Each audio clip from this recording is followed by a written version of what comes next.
And we're live. Ladies and gentlemen, opening this morning. Ladies and gentlemen, no intro because StreamYard did not want to work the first try. But welcome to the podcast where it's time to chase the briefcase. It's lost the Midcard. Welcome. Yes, we had a bandwidth issue on StreamYard, so we couldn't go live at 10 after like you're. It's the first I've ever seen that. Yeah. So we decided to just go live if it went live. And hey, it went live, so yay. We are here. Lots to talk about, which is why it's good that they let us in finally. We got, of course, Forbidden Door happened on Sunday, and this Saturday is Money in the Bank. We also have some contract updates, a couple expiring contracts, one going to expire very soon. Lots of action coming up on the Go Home show of Monday Night Raw as well. And, of course, we got a wise man that got beaten down as well. So we got a lot to talk about. Let's get right into it. Let's first start off with subscribing to WrestleZone if you haven't done so already. Just type in WrestleZone, one word, on YouTube. Hit that subscribe button. Hit that bell icon when you know we go live every Monday night, 7:10 Eastern, 6:10 Central. And also anytime anything else on the WrestleZone channel goes live, hit that bell icon. On our individual video, please give us a thumbs up on that video. Help us get the word out to many people as possible. And leave us a comment as well. We'd love to hear from you. And, of course, we'd love to hear from you live in the chat. Ozzy's in the chat with us. MK in the chat as well. Thanks for sticking with us during the bandwidth issues from StreamYard. But we are now live. And now let's talk about what happened last night. AEW and New Japan Pro Wrestling giving us I believe, third installation of Forbidden Door. Yeah, the third. And last night, a lot of matches, well timed. I think a lot of action in 0 hour. 5 matches in 0 hour, and 10 matches on the main card. Still, Matt, it didn't. It wasn't an all-timer, but it was a good show. And it did not feel very long considering there were 15 matches on the card. I thought the show flowed incredibly well. And it definitely wasn't like AEW's best pay-per-view of the year or anything, but by the time we got to the main event, I looked at the clock and I'm like, oh shit, it is main event time, but I didn't feel like the show dragged at any point. I thought everything flowed together very well. I thought the match placement worked to the benefit. You start out low and you go and you slowly, go up the incline on the pay-per-view. I like how AEW builds that kind of stuff. Mm-hmm. I enjoyed the show last night. I thought it was really good. Yeah, I thought it was pretty good. It wasn't I mean, there were a couple of very awesome matches in there. Other than that, you're not going to find a ton of match of the year candidates in here, but except for the main event, maybe was tremendous. We'll get into that, of course, once we get there.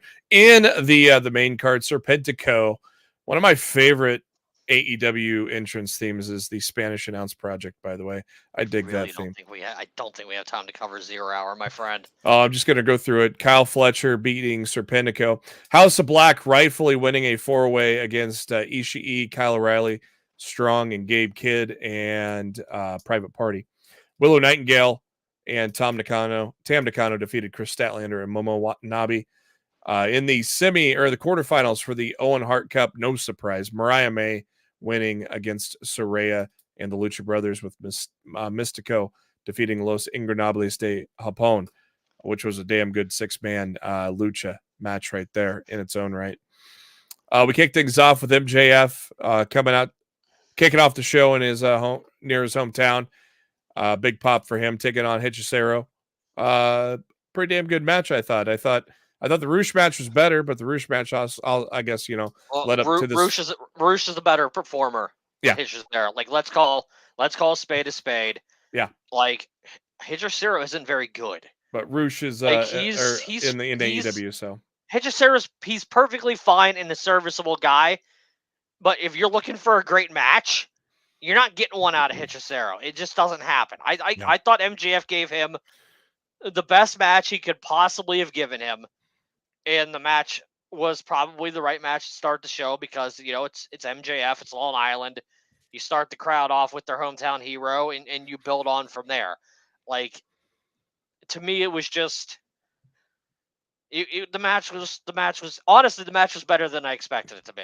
Because And like I said, I don't think Hitcher is that good. And I thought MJF got more out of him in that match than I expected.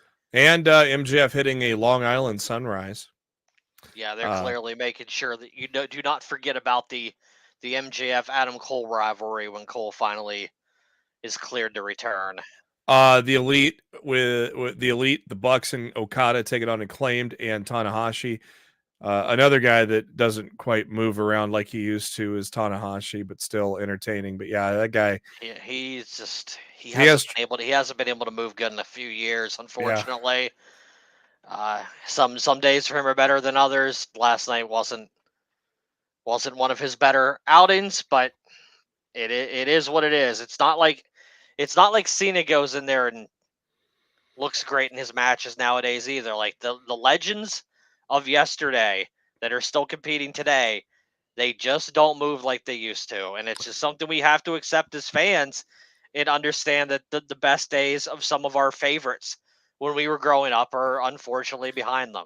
Father Time is undefeated. Still fun to watch him. I would like Father Time to chop block Billy Gunn. And, Lord, get him off my TV for a bit. So he's invincible, isn't he? Dude, he at the young age of 62. Why is he booked to be the most dominant, feared figure in AEW? Like, it's ridiculous. Honestly, I like Bowens a lot, but if Caster, yeah, I know you Billy don't like Gunn Caster. Vanished, if Caster and Billy Gunn vanished off of AEW programming on Wednesday to never return, I would not freaking care. Goodbye. Don't come back. Don't care. Like, I have no interest in seeing either of them on my TV anymore in 2024. Well, Caster did have one of the better raps that he's done in a while. What was it though?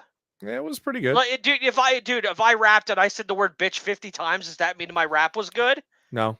Because that's all it was. He just said bitch over and over and over again. Like, it wasn't good. It wasn't entertaining. It wasn't original. The guy sucks. He's not funny. He's not entertaining. He talks on the microphone like he's God's gift to professional wrestling. And I honestly don't understand why he still gets the crowd reactions that he does. I really don't. Because it's time for the crowd to sit on their hands for that man and get that guy off of our freaking TV. You were the only one that was hating on him that I saw on Twitter. I don't freaking care, dude. I don't care what anybody else says. Matt's gonna live on that island, damn it. The dude is cringe. He's not that great in the ring. And I have no desire to see him on AEW TV. Probably the second best match of the night. Yeah, second best match. I had to think about it between that and Shingo Danielson. Yeah, Shingo and Danielson. The third best match I was thinking about was Cassidy and Sabre. I think I would still put Danielson and Shingo too. I'd put Tony and Mina in third, and Cassidy and Sabre in fourth. Yeah, and then probably Mercedes and Valcor in fifth. Yeah, well, I got some. Probably be my top five. I got some things to say about that when we get there. But yeah, I know you do, Captain Celtics. No, it's not about the Celtics because it's actually against the lady from Boston. Let's just say, I have some things to say against the lady from Boston, but we'll get there. Oh, this will be interesting. Danielson and Takagi, damn, that was damn good. Like I said, that was probably leading up to match of the night before the main event stole the show. And there you go, MK's in there. So again, Matt is still on an island. I want to believe MK's trolling me right now. I don't know. I really hope that he's trolling me because that's Mark Cho saying you're late. Hey, we were late too because StreamYard was having bandwidth issues. Too many people streaming on StreamYard. Jeez. Billy Gunn doesn't deserve the Sting role. You want to give the Sting role to somebody right now? Give it to Bryan Danielson on his way out of being a full-time competitor. Like, Billy Gunn doesn't deserve a Sting role. Yeah. We got Sting to talk about later too in this thing. But Danielson and Takagi, I mean, you could see just how good the match was. Why they've, that New Japan has had faith in Takagi, and obviously Danielson, one of the best wrestlers of all time. I say unfortunately the Owen is his swan song, but is the Owen the catalyst to get him to be world champion? And then when he loses the world champion, that's his swan song? I hope so. Is that, yeah, okay. What I'm hoping for, and I'm still not confident in it because the way Nigel's commentary was last night really made me continue to question if we're getting Danielson and Nigel all in or not. Yeah, but if he screw jobs Danielson. If I had the pencil and I got to book out the rest of Danielson's full-time AEW run, he'd win the Owen, he'd defeat Swerve at All In, and then Swerve would get the rematch at Dynasty in Washington. The two hometown boys would main event, and Swerve would get the title back from Danielson, and Danielson would, end his full-time run that way. That's how I would. That's how I would run things. Because to me, I think AEW would be insane, even if Danielson doesn't want the title. To me, I think AEW would be insane not to.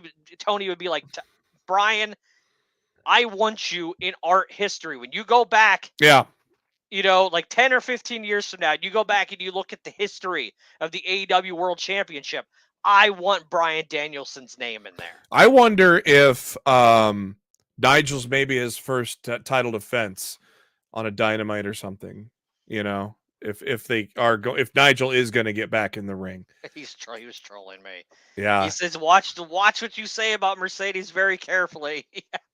Well, we'll find out in a little bit, won't we?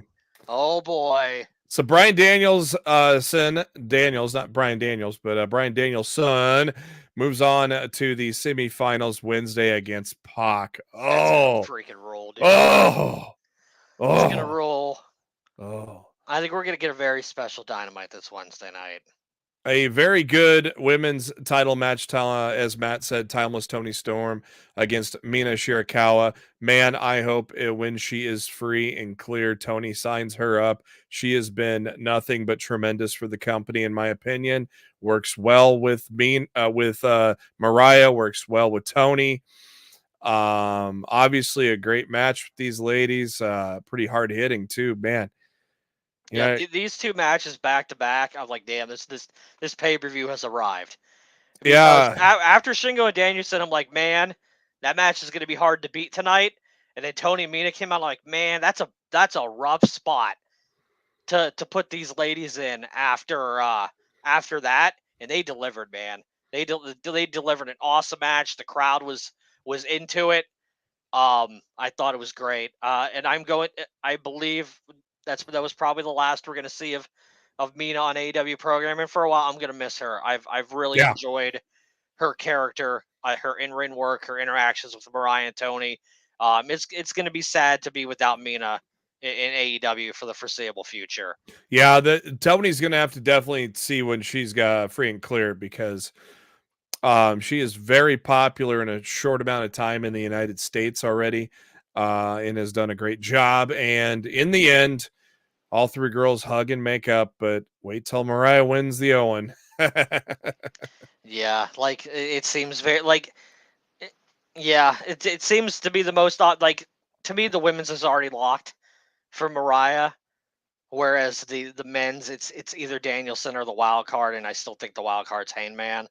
But if the wild card ain't Heyman, everything's out the window. Wasn't that teased Saturday? Well, Heyman had a vignette on Saturday, but it didn't imply anything that he was coming back to be the wild card. And it also had the thing in there about the Young Bucks suspended him from the Elite and him taking up drinking again. Oh. So, does he have an issue with them too? Would he really be coming back to be their representative? It was a very interesting vignette that made you kind of sit back and question, well, is he their guy? Or is this going to be the debut of Ricochet or Dijak? Or I don't know. It's very, very interesting. I still think it's going to be Heyman, but it's someone that surprisingly Jarrett beats. because of I don't the see that. No, but you never know. I mean, the Well, as I importance. said over the weekend, this is gonna be the first. This is gonna be the first ever time where I'm going to be sad to see Jeff Jarrett lose. Yeah, those Because those vignettes, vignettes that he's done for this tournament, which are if 100% true to life. yes, but honestly, if this tournament was not for a title shot at All In, I'd be like, fuck it, just let Jarrett win this. Just let Jarrett win the whole thing. Yeah, I'm not saying Like win the whole that's how thing good. That's how good the vignettes were. because he's If on it the same. wasn't for a title shot at Yeah, All In, I'd say let Jarrett win the whole freaking thing. that's why I'm But saying at least let him win against the wild card, depending on who the I wild just card don't is. see it. I think it's going to be Heyman, and I think he's going to lose. Yeah, But but he's on the same side as Pac and Danielson, so no, they're on the side. aren't The they? winner will face Jay White. Oh, what's on the other side then? I thought Pac and Danielson was on.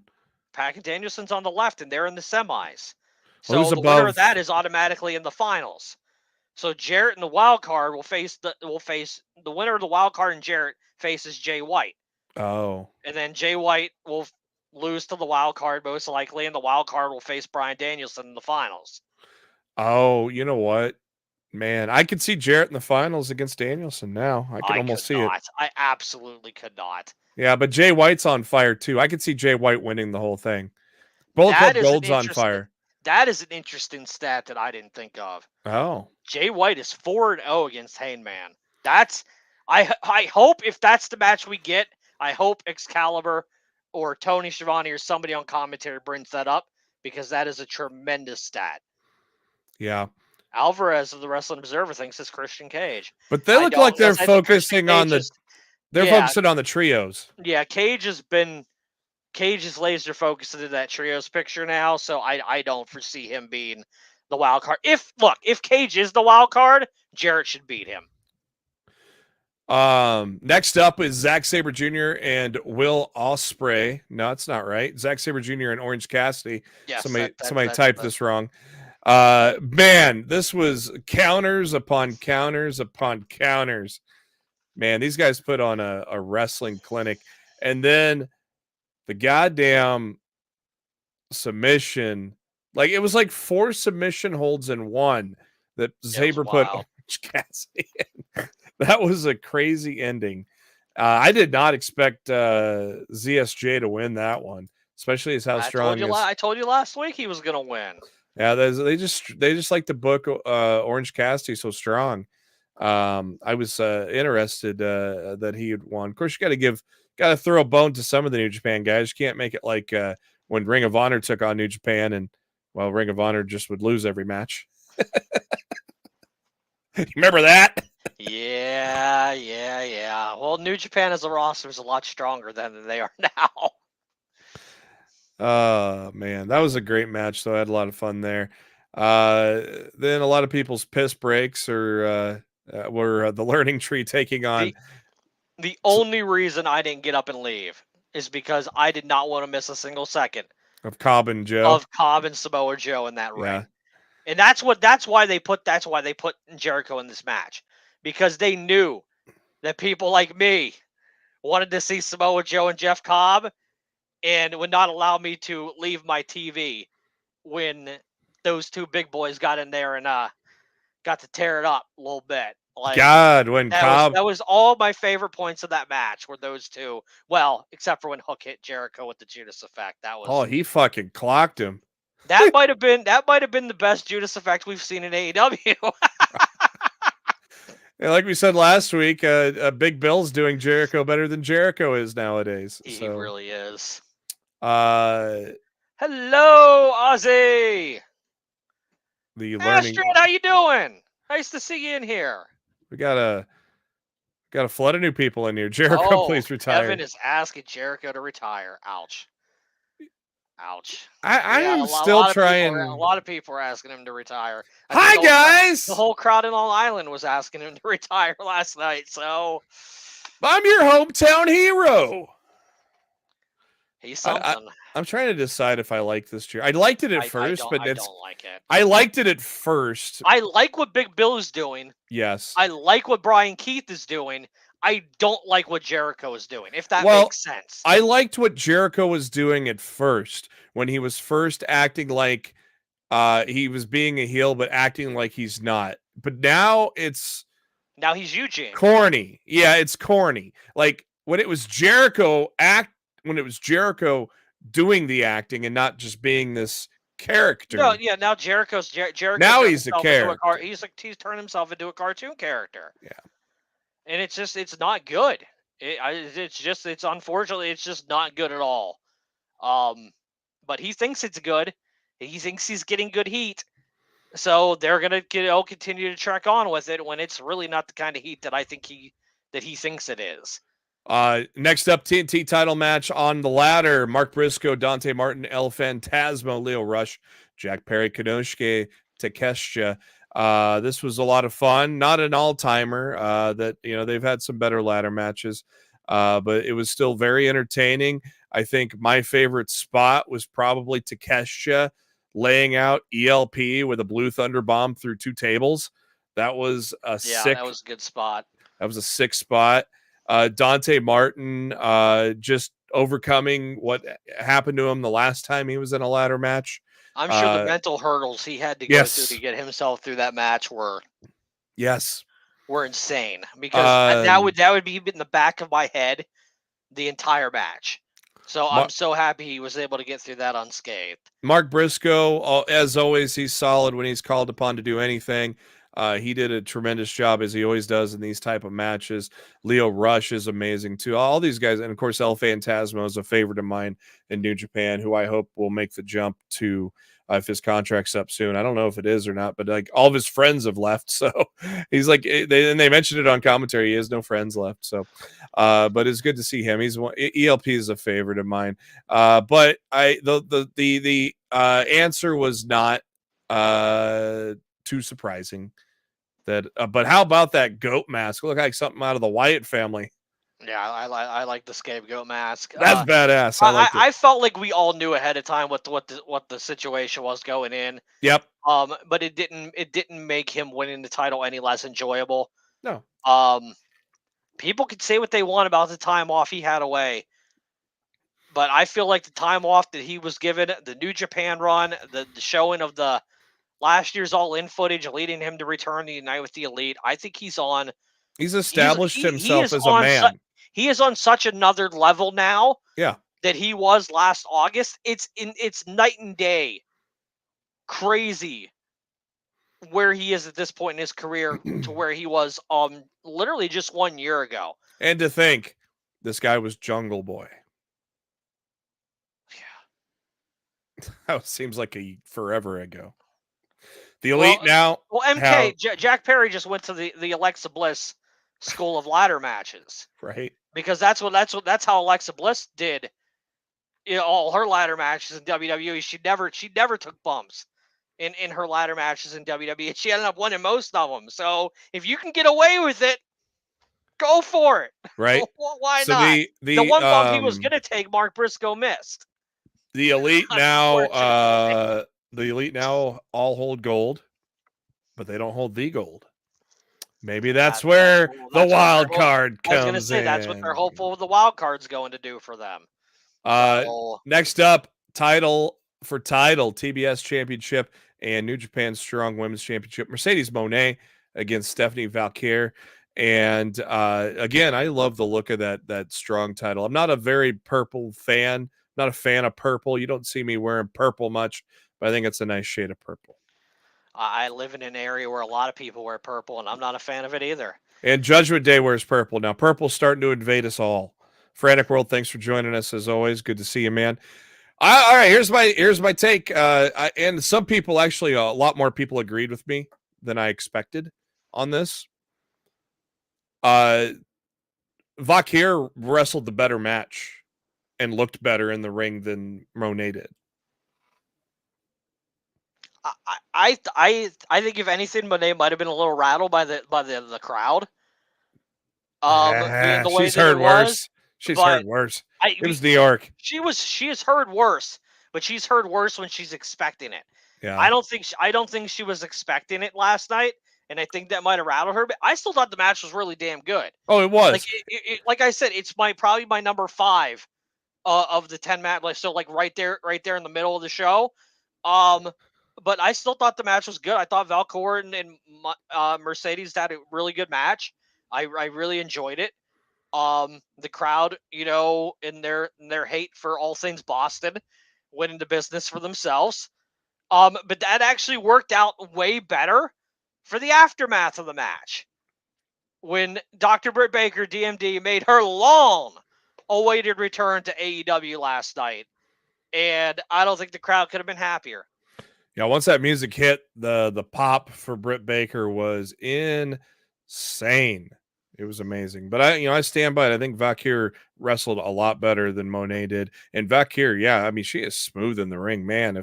If she ever gets free too, man, somebody sign her up, man, because I want to see more of her in the ring. Britt Baker, man, she is in tremendous shape. She got a freaking washboard on the stomach there. She's ready to go.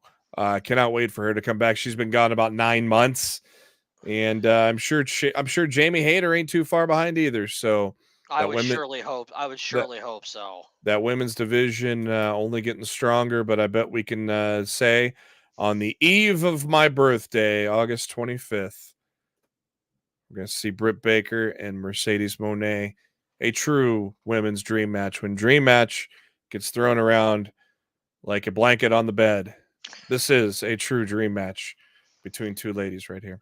Yeah, I've been wanting to see this match for a while, so I'm really excited. That's going to be another big all-in. The all-in card's really starting to come together in a beautiful way.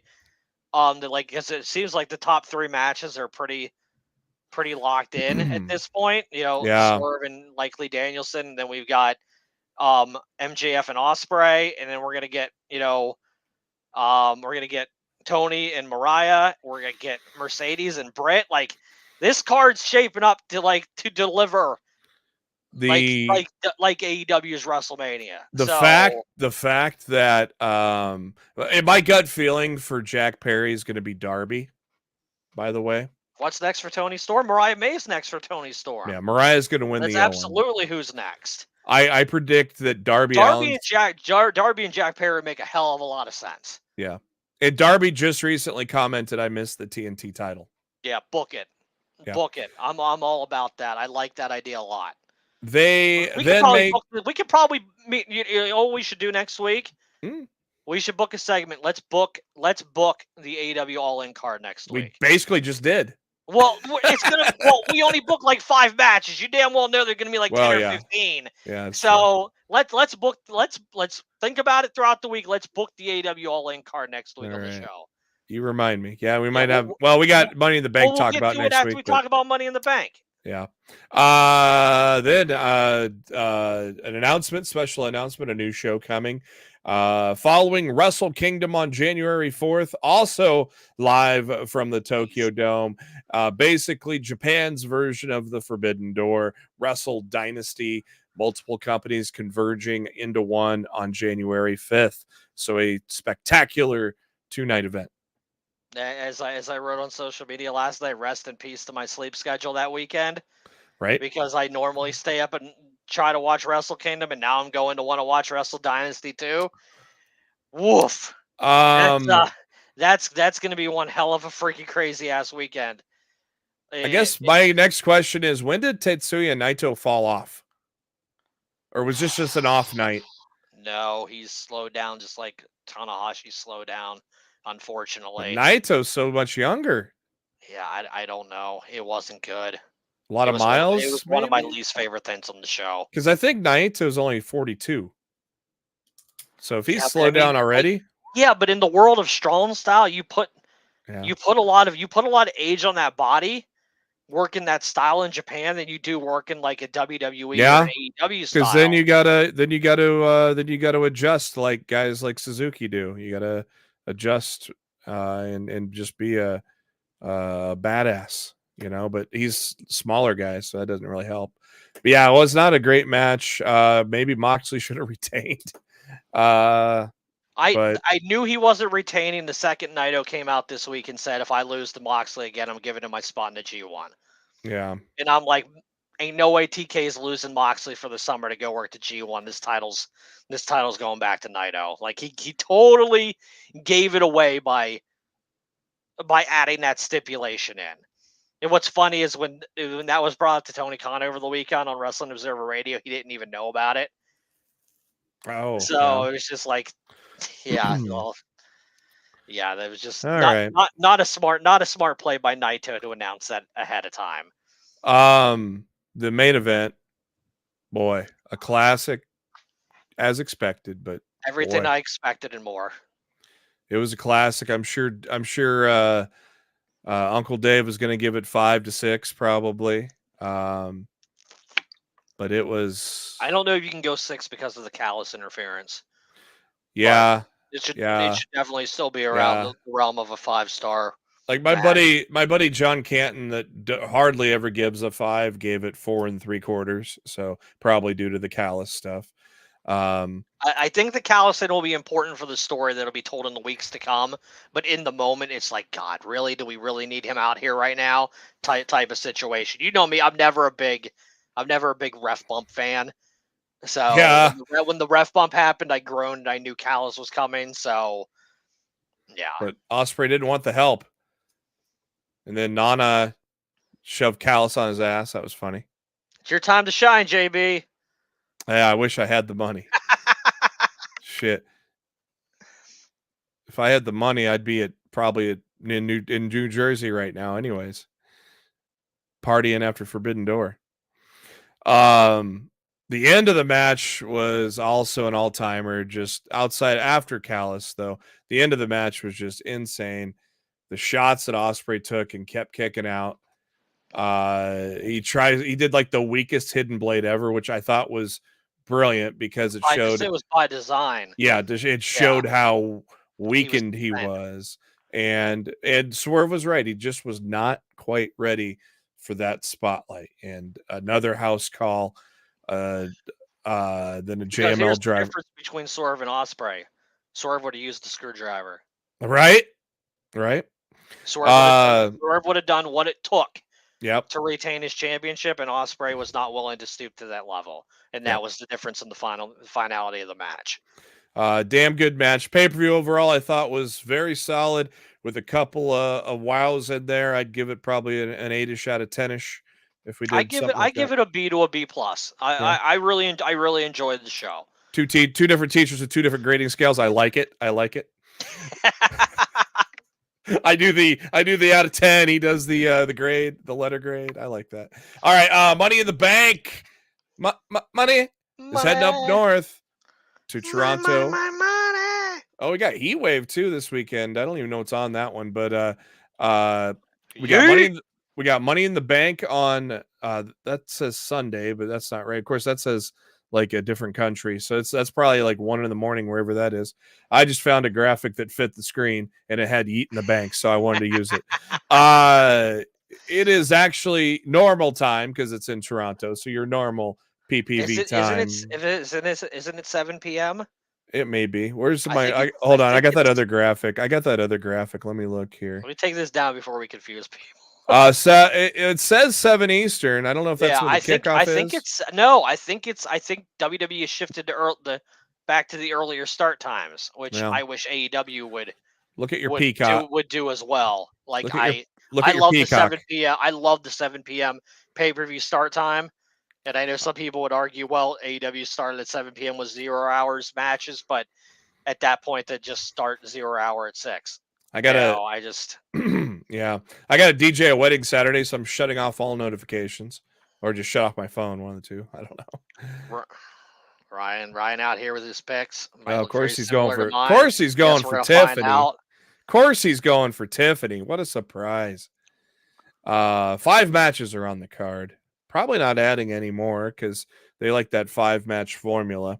Yeah, that's pretty much a WWE standard at this point. If it's not like a WrestleMania or a SummerSlam or something like that, it's they're all going to be 5. It seems like they're all going to be 5-match cards moving forward. Because it's the NXT takeover formula. Yep. If you go back to the days of Triple H was running NXT, all those NXT takeover shows were 5 matches. He's basically just taking that formula and bringing it up to the main roster. Yep. 6-man tag match, Bloodline against Cody, Randy, Kevin. I can't see the Bloodline losing this.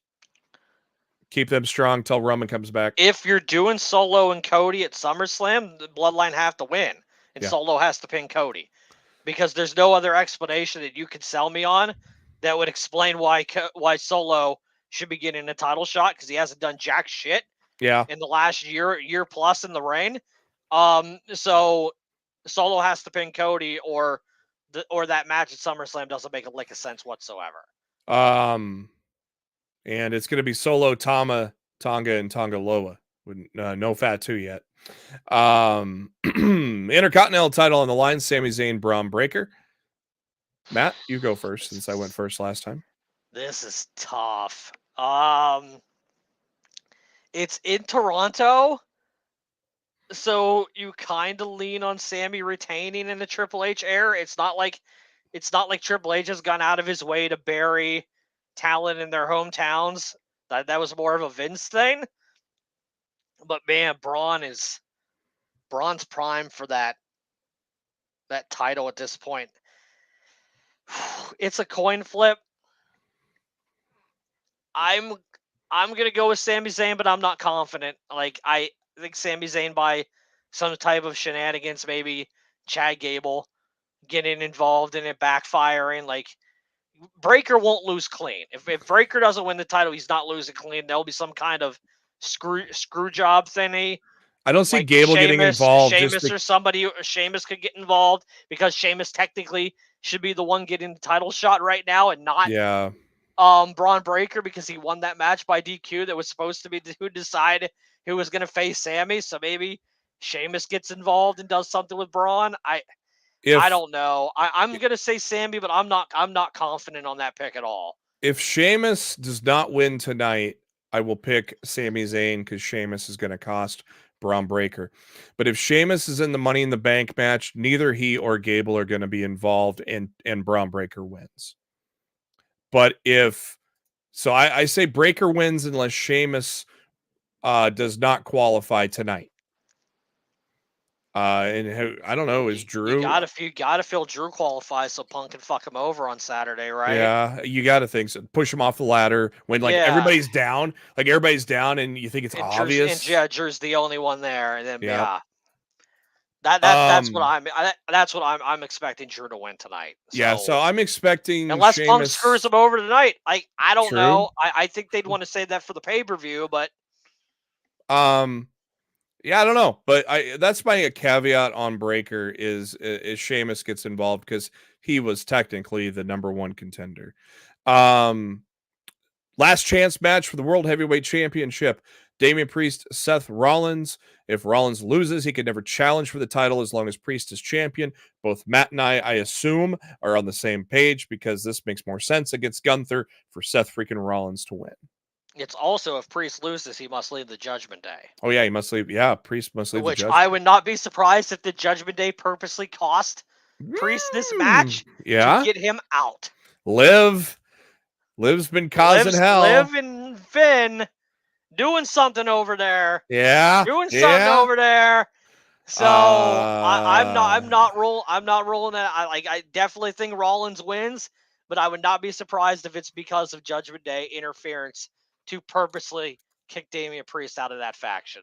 Women's Money in the Bank: Io Sky, Chelsea Green, Lyra Valkyria, Tiffany Stratton, Naomi, and the winner of tonight between Ivy Nile, Zoe Stark, and Dakota Kai, which I think will be Dakota Kai. Matt? Could be Zoe. I think Dakota's going to win, though. I think Ivy's the only one that doesn't have a shot there. Yeah. But it doesn't matter. It's Tiffy time. I think so. After it's 100% Tiffy time. Ovation she got in New York, a gigantic pop at Madison Square. I want Chelsea Green to win it so bad, but yeah, I think Tiffany's going to win it just because of the ovation she got in they're ready. She's ready. The fans want it, I think. The fans, though, I mean, I don't know. They might want Chelsea Green, too. I would not be surprised to see Tiffany cash in at SummerSlam. Yeah. Either Nia doesn't get the job done on Bayley and Tiffany finishes it, or Nia does get the job done and wins the title, and Tiffany immediately turns on her. Yeah. And takes the title from her. I could see it going either way, but I don't think Tiffany will have that briefcase for long. I predict her winning it on Saturday, followed by a cash in at SummerSlam. Men's Money in the Bank: Jey Uso, Carmelo Hayes, Andrade, Chad Gable, LA Knight. Yeah. And to be determined, which will be either Drew, Sheamus, or Ilya Dragunov. They put a wrench in there with LA Knight winning that. I thought Santos was going to be a given to be in that match. And then they throw LA Knight in there instead. And it's like, I thought he was chasing the U.S. title, but what if he wins Money in the Bank? He is, him and Jey Uso are the two hottest commodities in that company now. So LA Knight winning on SmackDown really throws a wrench into this to where I'm 50-50 between him and Jey now. I'm going Jey, because I think Jay's Money in the Bank briefcase will factor into something bloodline related over the course of the next year. And I'm not quite sure what, but I have a feeling like, let's say Solo does eventually get that title. And I'm not talking SummerSlam, I'm talking like months from now or whatever. Yeah. And Solo wins that title. Can you imagine Solo lifting that title up, and the next thing he knows, he gets clobbered from behind with the Eat in the Bank, and Jey Uso beats Solo and takes that title? The crowd would lose their minds. You saw that graphic. They're expecting to sell those things. So I think they're going to do a pink briefcase for Tiffany too. Yeah, and then obviously they're going to sell the hell out of those things. Obviously, LA Knight's probably going to get screwed by Logan Paul because that's your SummerSlam. Just like Punk will likely cost Drew. Yeah, Logan Paul will cost LA Knight. They're going to sell the shit out of those Jey Uso Eat in the Bank briefcases. So, yeah, it's Jay and Tiffany. You're right. And I said it a long time ago when I said Tiffany would win Money in the Bank. Yeah, they're going to bedazzle the shit out of that thing. So, NXT Heatwave is the next night on Sunday. Fatal 4-way for the NXT title with Trick, Javon, and Ethan Page and Sean Spears. You feel like Ethan Page might win this, don't you? I was a lot more confident in it until they made it a 4-way. Yeah. And now I'm not so sure. Think Trick might slide out? See, I think Trick's debuting at SummerSlam. How could you immediately give Ethan Page two back-to-back title shots and have him lose both? And not have him, yeah. Well, this plays into my prediction. This is also technically, I mean, Ethan Page is from Canada. I can't remember from where. Yeah. I don't think he's from Toronto. I could be wrong on that. But he's definitely from Canada, so he's going to have Ontario. He's going to have home country advantage at Heat Wave. So to me, yeah, like if you're putting Page in there twice, back-to-back title shots, I feel like you got to put it on him.